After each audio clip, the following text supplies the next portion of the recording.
باپ ہمارے مدرسے کو اور زیادہ کامیابی عطا فرمائے آمین۔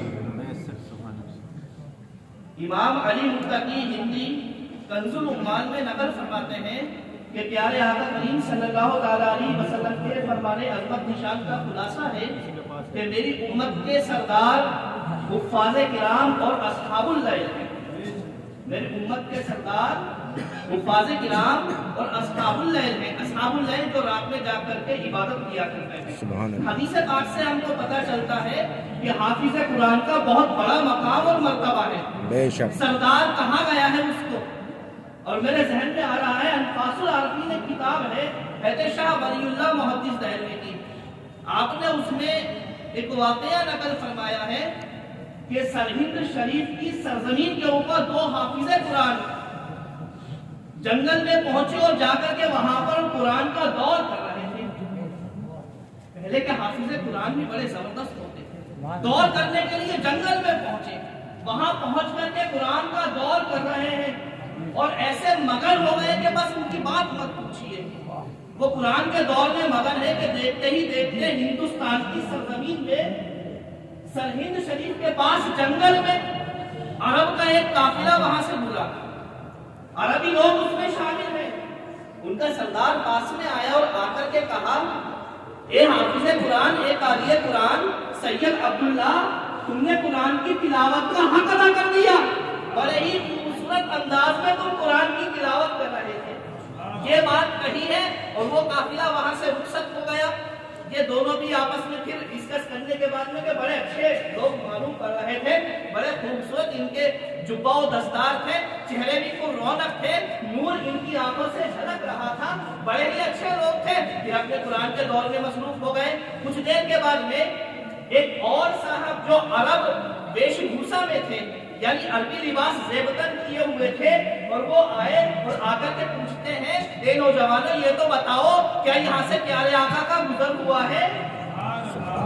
جب ان دو لوگوں نے، سید عبداللہ اور ان کے ساتھی نے اس بات کو سنا کہ نووالد شخص جو ابھی آیا ہے وہ یہ پوچھ رہا ہے کہ ذرا بتاؤ تو صحیح کیا ابھی یہاں سے پیارے آقا کا گزر ہوا ہے، اور اگر وہ یہاں پر آئے تھے تو کس جانب گئے ہیں؟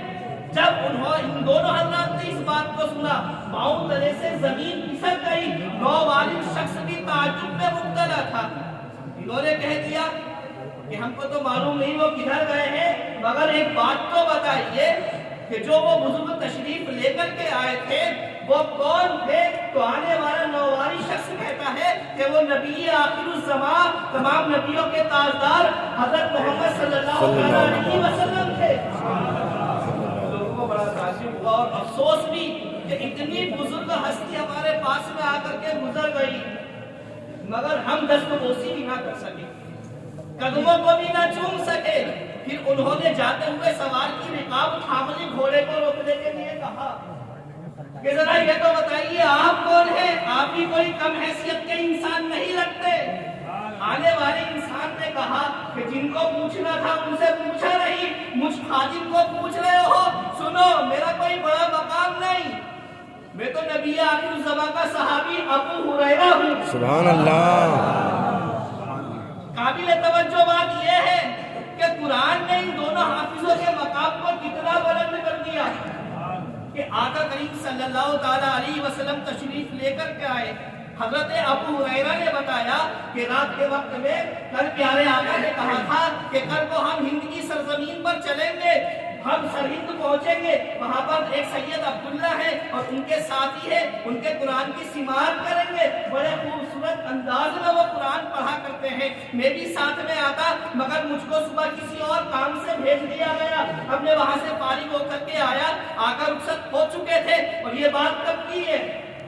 آقا کے ظاہری حیاتی دور کی نہیں ہے، یہ جب میرے آقا کریم صلی اللہ علیہ وسلم کا حیات ظاہری تھا اس وقت کی بات، اس کے سینکڑوں سال کی بعد کی بات ہے، یہ سینکڑوں سال گزرنے کے بعد۔ ایک بات اور پتہ چلتی ہے کہ آقا کریم صلی اللہ تعالی علیہ وسلم جیسے کہ بدبخت لوگ کہا کرتے ہیں، بدمذہب لوگ کہا کرتے ہیں کہ نعوذ باللہ مر کر مٹی میں مل گئے، اللہ کی پناہ، یہ بالکل بکواس ہے۔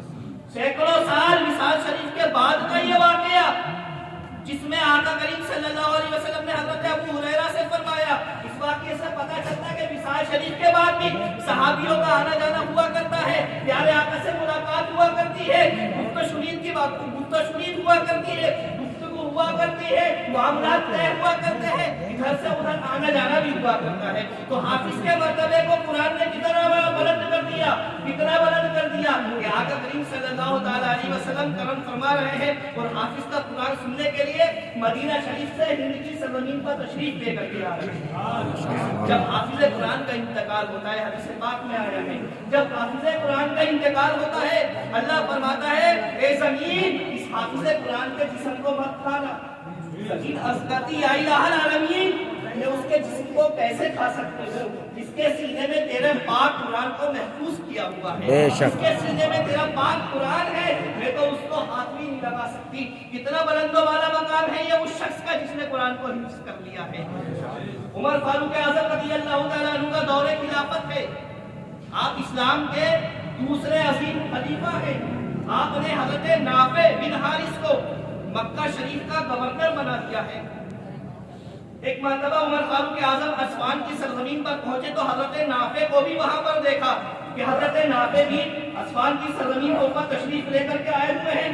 آپ کو تعجب ہوا کہ میں نے تو مکہ کا گورنر بنایا ہے، یہ یہاں پر کیا کر رہے ہیں؟ عمر فاروق اعظم نے پوچھا اپنا نائب بنا کر کس کو آئے ہو؟ مکہ کے معاملات کو کون دیکھ رہا ہے؟ حضرت نافع بن حارث نے کہا ہے امیر المؤمنین ابن عیسی کو اپنا نائب بنا کر کے آیا ہے۔ عمر فاروق اعظم پوچھتے ہیں ابن عیسی کون ہے؟ کہا میرے آزاد کردہ غلام۔ عمر فاروق اعظم کو تعجب ہوا کہ مکہ کا گورنر ایک آزاد کردہ غلام کو بنا کر کے آئے ہو۔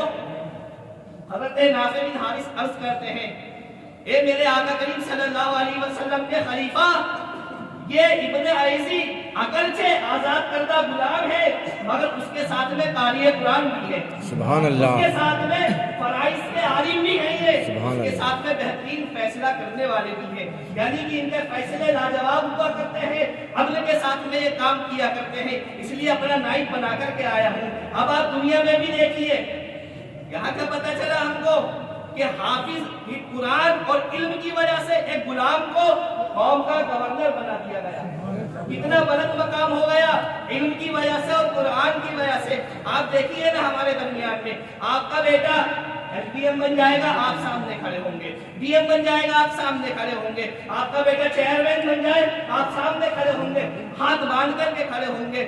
آپ بھلے سے انسپیکٹر ہو، بیٹا ڈی ایم بن گیا، حاضری لگانے کے لیے اگر وہاں جانا ہے ہاتھ جوڑ کر کے ہی جائیں گے، مگر آپ کا بیٹا حافظ قرآن بن گیا، آپ ڈی ایم ہو، آپ انجینئر ہو، آپ وقت کے بادشاہ کیوں نہ ہو، اس کے پیچھے ہاتھ باندھ کر کے ہی کھڑا ہونا ہوگا۔ قرآن نے اس بلند مقام پر پہنچا دیا حافظ کو کہ جب وہ امامت کے لیے کھڑا ہوتا ہے تو تمام لوگ اس کے پیچھے سب بستہ کھڑے ہو جایا کرتے ہیں، کوئی اس سے آگے نکلنے کی کوشش نہیں کرتا ہے اور آگے وہی پہنچا کرتے ہیں جو دنیا سے نکل جایا کرتے ہیں۔ بار بار کہے مولا تعالیٰ میرا سے اللہ اکبر، یا رسول اللہ زندہ آباد، اللہ اکبر۔ وقت چونکہ مختصر ہے، یہیں پر میں اپنی بات کو ختم کر رہا ہوں۔ مولا تعالیٰ کی بارگاہ میں عرض ہے یا الہ العالمین، کوئی لفظ سیدۃ طاہرہ کے خلاف نکلا ہو میں توبہ کرتا ہوں، استغفر اللہ ربی من کل ذنب و اتوب الیہ، لا الہ الا اللہ محمد رسول اللہ۔